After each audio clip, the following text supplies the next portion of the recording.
more about Biden's trip. We're joined now by Douglas Holtz-Eakin, American Action Forum's president. Douglas, always great to have you here with us. So let's start on what Jess was just highlighting, particularly the president's stance on China. What are you anticipating moving forward, especially given the previous administration's line that they had taken with China? Quite aggressive, quite tough. Of course, that back and forth, at least when it came to those trade agreements. So where do you see the White House and also the United States going with China from here? Well, I think the distinctive feature of the Trump administration's approach was the bilateral nature of it. And the Biden administration has signaled from the time he was a candidate that they thought they needed a multilateral approach, that they needed to get the Western democracies united in a strategy against China.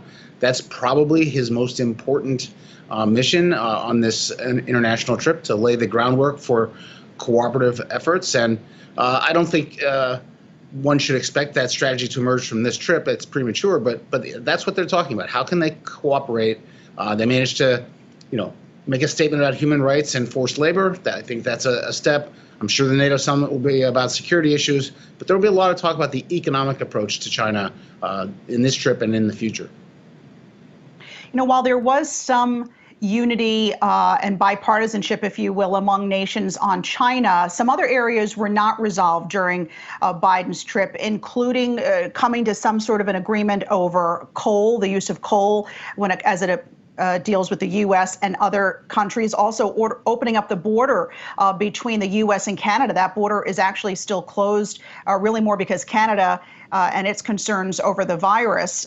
Do you think we're going to see any movement on those fronts anytime soon? Well, I think the border issue is entirely soluble. That's an issue of the public health mission. And again, internationally, as has been true in the United States, it's very important to combat the virus. That's the number one economic mission in addition to the public health mission. It also allows you to address issues like the U.S.-Canadian border. So progress is made on that front as well, an agreement to get vaccines out to the developing world. So the China issue on climate is going to intersect with what do we want on the infrastructure front? What do we want on the climate front? What do we want on the economic front? That's a cross-cutting issue where they're going to have to talk for a while to make sure that they have both a strategy to get China some incentives to cooperate and to reduce its use of coal, and some tactics to confront them where they think it's inappropriate. And that's going to be a tough mix to get everyone to sign off on. So one of those things that did come out of that G7 summit, at least an area of unity, seemed to be that global minimum tax rate for corporations at 15%.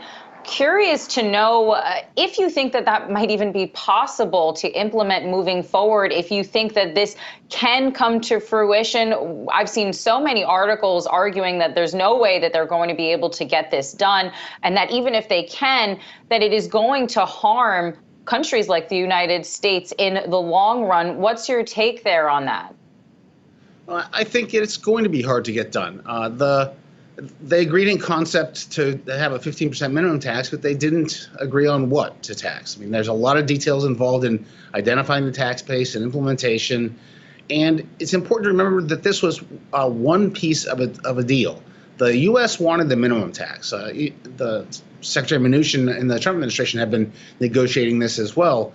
But what the Europeans wanted was the digital sales tax, and what the U.S. compromised and agreed to was a sales tax on large corporations.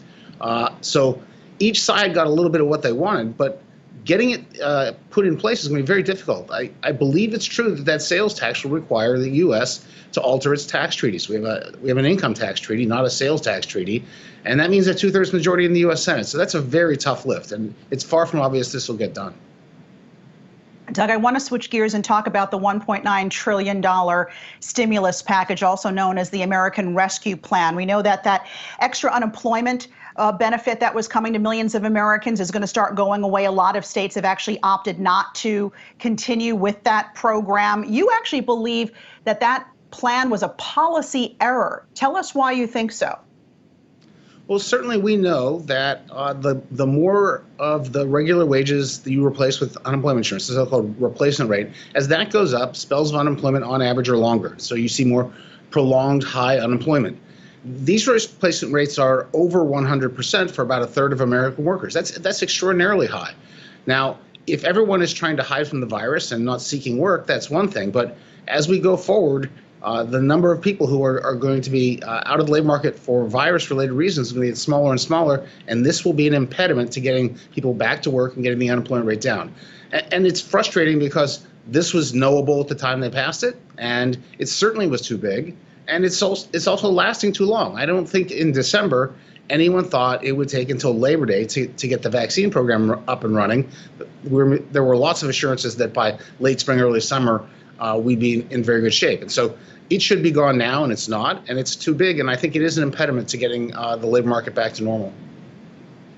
I want to ask you about something else that was in your notes, and you mentioned that the Fed needs to move quickly, and we do have this Fed meeting kicking off tomorrow. How difficult do you think just the next 2 years is going to be, as we have some arguments that they might be removing the punch bowl or just as the party is getting started, and other concerns that right now the economy is actually overheating as we continue to see some of these inflation numbers coming out, and they are just jumping every month. Now, that is a move that the Fed says is transitory, but what are you anticipating over the next 2 years, especially as we try to navigate through this environment?